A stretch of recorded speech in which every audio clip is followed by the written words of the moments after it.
नमस्कार प्यारे स्टूडेंट्स, आप सभी का हमारे YouTube चैनल NCERT स्पेशलिस्ट पर बहुत बहुत स्वागत है। और आज चलिए अब हल कर रहे हैं हम एक्सरसाइज 3.5 कक्षा 10 बालाजी प्रकाशन की किताब से। और जितने भी स्टूडेंट्स हैं जो बालाजी की किताब प्रकाशन की किताब से पढ़ रहे हैं और जिनके विद्यालयों में पढ़ाया जा रहा है, तो वो सभी के सभी हमारे YouTube चैनल NCERT स्पेशलिस्ट पर आकर के वो सारे के सारे वीडियो देख सकते हैं कक्षा 9 और 10 के, जिसमें हम पूरा का पूरा सॉल्यूशन प्रोवाइड करवा रहे हैं।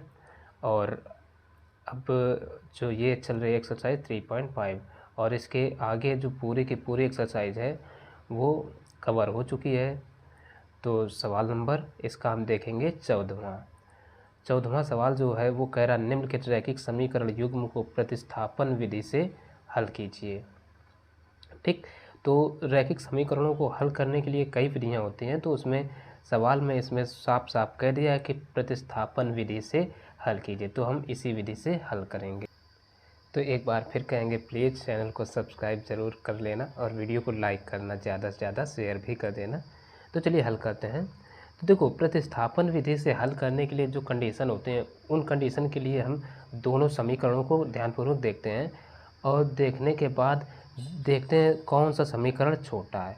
तो इन दोनों समीकरणों को यदि हम देखें तो हमें छोटा वाला ये दिख रहा है x + 2y = 3। तो इसी समीकरण को हम उठा लेंगे। ठीक है, तो हम उठाते हैं और लिखेंगे ऐसे, समीकरण एक नहीं, ये कौन सा है, 2। ठीक है, इसको 1 कह देते हैं और इसको 2। तो 2 से क्या करते हैं, 2 को उठाओ तो दे रखा x + 2y = 3 है। ये इतना दिया, तो इसको हमने उठाया। अब देखो, इसमें हम एक किसी भी चर का मान निकाल लेते हैं। तो यहाँ पर x के साथ कोई गुणांक नहीं है तो x को ही इधर बनाए रखते हैं।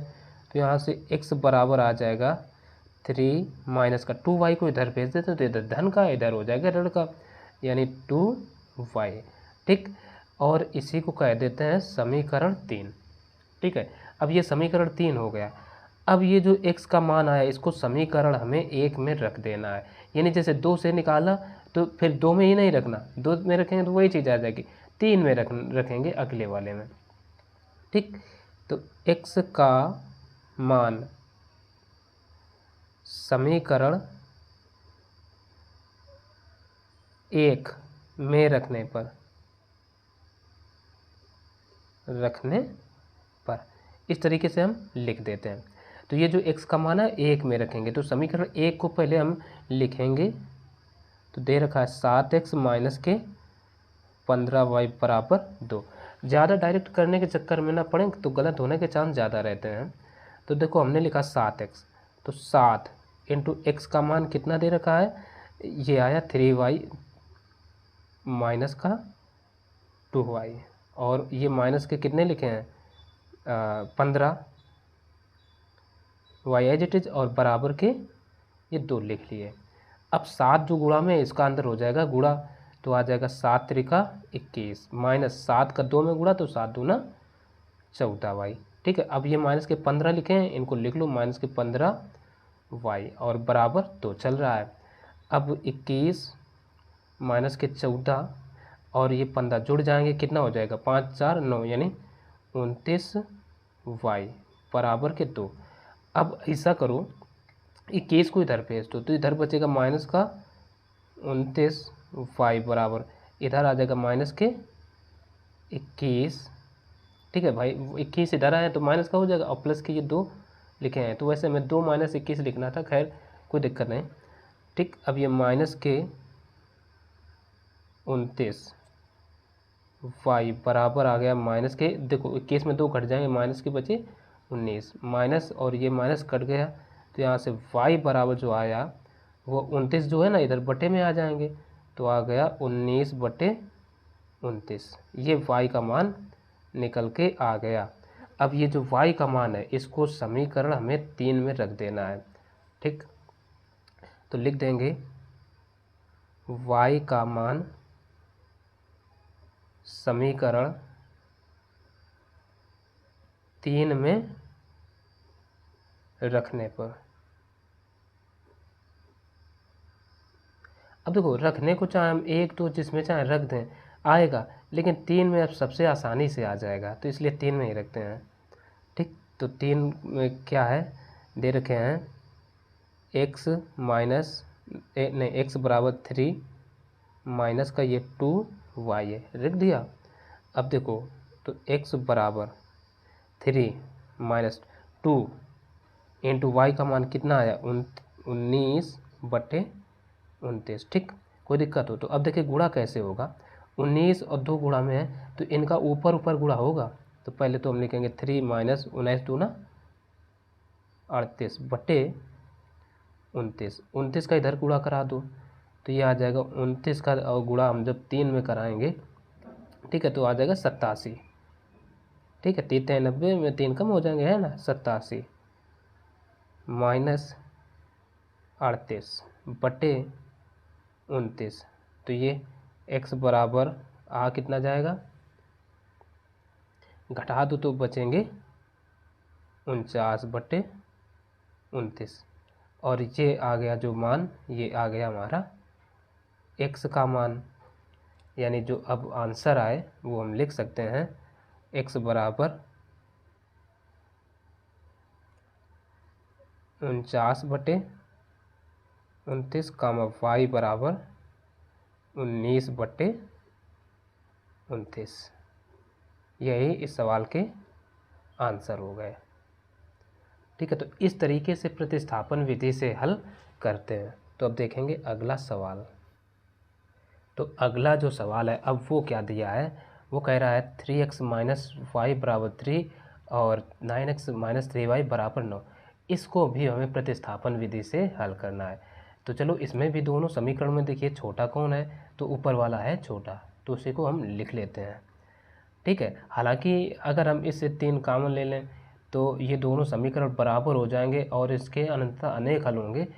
ठीक है, रेखाएं संपाती बनेंगी, लेकिन फिर भी हम दिखाई दे रहे हैं हल करके। ठीक है, तो पहला समीकरण है, हम इसको 1 कहते हैं और इसको 2, तो लिख देंगे समीकरण 1 से 1 भैया हम देख रहे हैं छोटा, ठीक है ना, तो 3x माइनस वाई बराबर 3।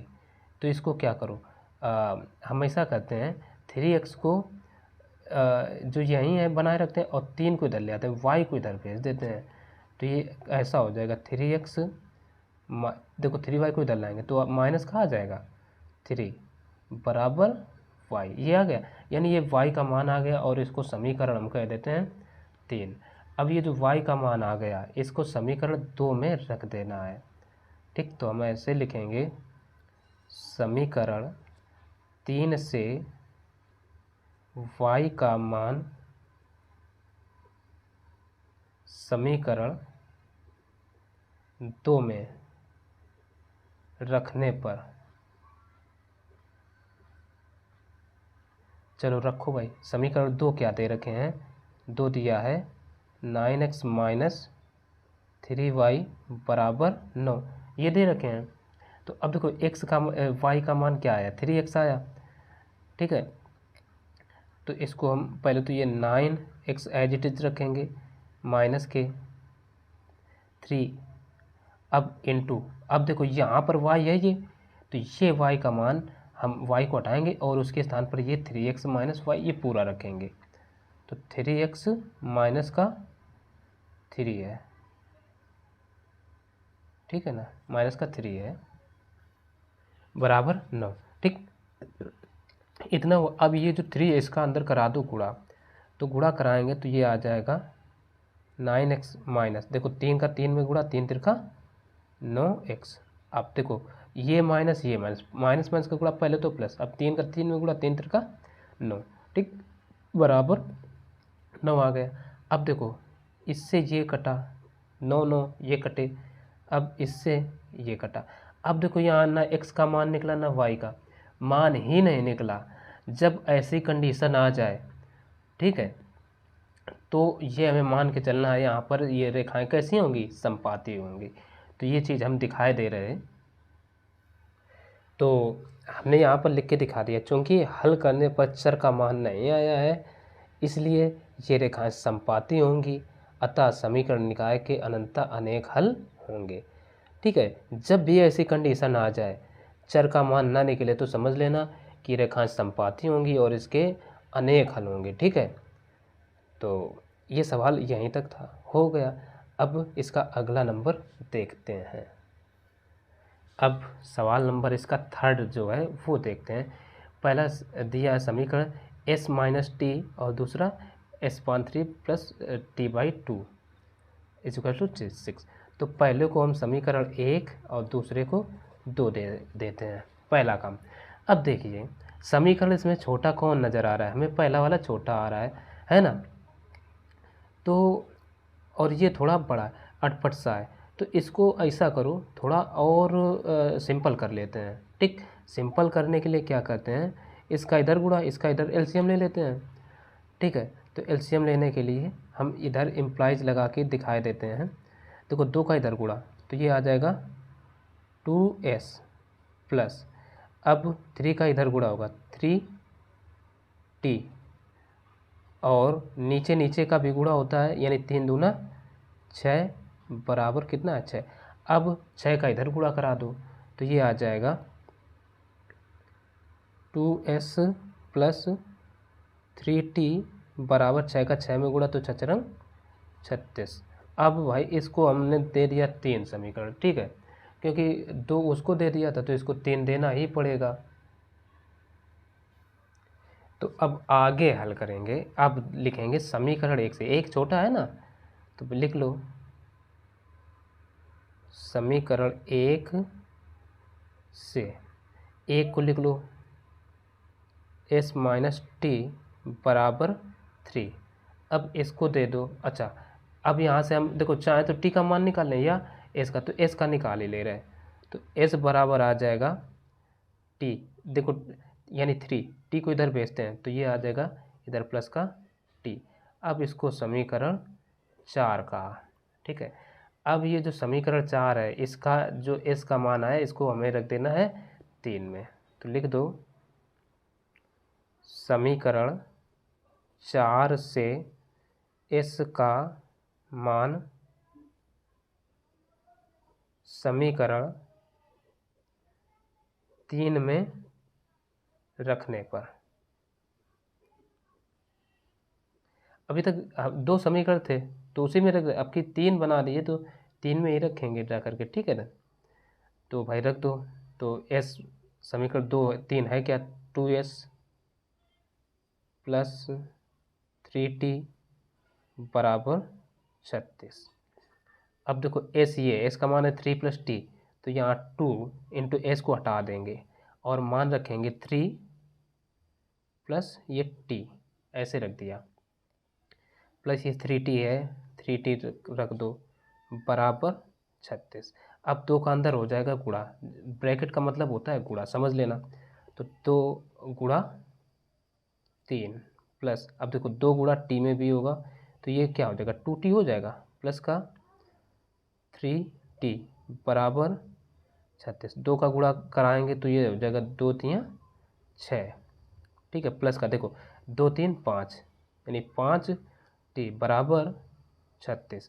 6 को इधर भेज दो तो इधर बचेगा क्या 5t बराबर। अब पक्षांतर करते हैं जो तो चिन्ह हमेशा बदल जाते हैं, यानी आ जाएगा 36 माइनस का 6, तो ये आ जाएगा 5t बराबर 36 में 6 गए बचे 30, तो ये आ गया 5t बराबर 30/5, 5 कम 5 5 का 30।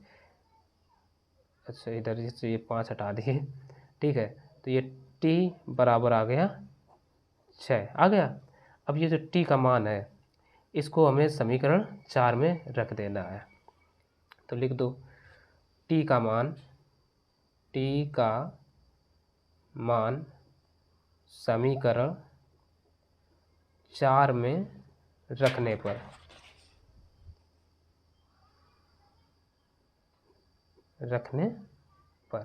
तो चलो भाई t है कहाँ, समीकरण 4 का ये है s बराबर 3 प्लस का t है ना। अब देखो टी का मान क्या आया, 6 आया, तो एस बराबर हम रख देंगे 3 प्लस का 6, यानी एस बराबर 6 3 9। ठीक, जो आंसर आए तो ये हो गया एस बराबर 9 और टी बराबर 6, यही आंसर। तो इसका अंतिम नंबर भी देखते हैं। अब देखते हैं चौथा नंबर जो सवाल है उसमें देखो क्या कहा है x upon a plus y upon b बराबर 2, और दिया है दूसरा a x minus B y बराबर a square minus B square, और कुछ हमें रिस्ट्रिक्शन दे रखे हैं, a is not equal to 0, b is not equal to 0, यानी ये पहले इक्वेशन के लिए है, क्योंकि यदि इसका बटे में 0 हो जाएगा तो ये पूरे के पूरे संख्या क्या इन्फिनिटी हो जाएंगी, इसलिए ये रिस्ट्रिक्शन दे दिया है। चल, तो अब हम हल करते हैं इन दोनों को भी। तो समीकरण पहला भी देखते हैं, अभी हम इनको 1 2 नहीं देंगे, ठीक है। तो पहला जो है वो उसको हम लिख सकते हैं x upon a plus y upon b बराबर 2। अब क्या करो, इसको देखो बटे में है ना, तो बटे से पहला काम हटा लेते हैं, इसका इधर गुणा इसका इधर करा लो, और नीचे नीचे का फिर इधर कराएंगे, ठीक है। तो पहले इधर का होगा बी में, तो ये आ जाएगा बी एक्स, अब ए का इधर प्लस का ए वाई, और फिर क्या नीचे नीचे का भी होता है तो वो इस तरीके से लिखा जाता है ए बी बराबर 2 रहेगा। अब अगले स्टेप में 2 का इधर हो जाएगा, तो ये आ जाएगा बी एक्स प्लस का ए वाई बराबर 2ab, इतना हो गया। अब हमने इसको समीकरण लिख दिया। दूसरा दे रखा है ए एक्स माइनस बी वाई बराबर a square minus B square, ये है 2।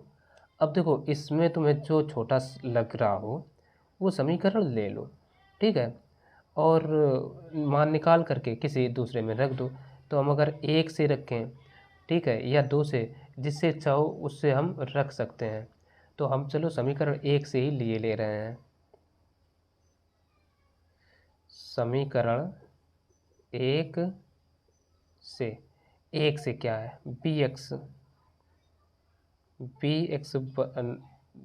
बराबर, चलो ए वाई को इधर भेज देते हैं, लिख गया है ना। तो बी एक्स बराबर क्या हो जाएगा 2ab, और ए वाई इधर जाएगा तो माइनस का ए वाई हो जाएगा। अब बी को भी इसके बटे में भेज दो, तो यहाँ से x बराबर आ जाएगा 2ab माइनस का ए वाई बटे बी, ये हो जाएगा। और इसको नाम देंगे समीकरण 3 दे दिया। अब ये जो समीकरण 3 में x का मान निकला, इसको उठा करके हमें समीकरण 2 में रख देना है। तो लिखेंगे ऐसे, समीकरण 3 से x का मान समीकरण 2 में रखने पर, चलो 2 समीकरण हमारा है कौन, ये है ए एक्स माइनस बी वाई बराबर a square minus B square, यही तो है। तो देखो सही मान है, ए एक्स माइनस बी वाई बराबर a square minus B square, सही है, करेक्ट है। तो अब रख दो मान ए। अब देखो x को रिमूव करना है, x के स्थान पर ये पूरा का पूरा मान रखना है, ठीक। तो इंटू 2ab, फिर माइनस का ए वाई और बटे ये बी, ब्रैकेट बंद, माइनस का ये बी वाई लिखा है तो लिख लो, माइनस का बी वाई बराबर a square minus B square. अब देखो आसानी से सावधानी पूर्वक हमें कराना है इसका गुणा, ठीक। तो जब हम गुणा कराएंगे ए का पहले 2ab में होगा, तो ये आ जाएगा 2ab स्क्वायर, बी में स्क्वायर नहीं लगेगा, ए में स्क्वायर आएगा, ठीक है, ए में स्क्वायर आएगा। अब देखो भाई ए गुणा करने में घातें जुड़ जाते हैं, ठीक। अब देखो साइन माइनस है तो माइनस साइन लगा लो, ए का गुणा ए में, तो ये ए हो गया, और ए जब होगा गुणा तो घातें जुड़ेंगी ए स्क्वायर, और साथ में क्या है वाई, ठीक। अब बटे ये जो b है, b को हम यहाँ ऐसे दिखाई देते हैं, माइनस का बी वाई बराबर a square minus B square, as it is चलेगा। अब b का गुणा इधर करा दो, तो ये आएगा 2a स्क्वायर p माइनस का a स्क्वायर y। अब देखो b का b में होगा तो ये आ जाएगा b स्क्वायर और साथ में y है y बराबर। अब देखो नीचे पूरे के बटे में आएगा इस तरीके से, क्योंकि अब इनका भी तो एलसीएम लिया तो बटे b बराबर a square minus B square, कोई दिक्कत। अब b का इसमें इधर होगा, यानी तिर्यक गुणा होगा। जब भी बराबर की इधर उधर कोई संख्या होती है तो हम जब गुणा कराते हैं तो वो तिर्यक गुणा होता है, ठीक। तो ये आ जाएगा इधर 2a square p minus a Y square minus B Y यानी बी स्क्वायर वाई और बराबर b का पहले a में तो a स्क्वायर p, अब p का b में तो माइनस का b क्यूब हो जाएगा। अब अगला काम करें, ये 2a स्क्वायर b को इधर भेजो, ठीक। तो इधर बचेगा क्या, माइनस का a स्क्वायर y और माइनस का इधर से b स्क्वायर y बराबर। देखो इसको इधर भेजे तो दोनों चीज़ें यही तो बचेंगी, ठीक, बचा लिया। अब बराबर, अब देखो ये 2a स्क्वायर b इधर आ रहा है तो ये पहली बात तो a square b minus p की एज इट इज लिखा।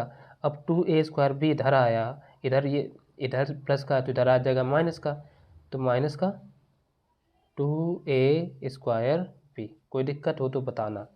अब देखो इतने से हमें अगर देखो माइनस दोनों में है तो माइनस कॉमन मिला, फिर देखो y इधर भी तो y भी कॉमन, ठीक। तो अंदर बचेगा क्या, a square plus b square बराबर।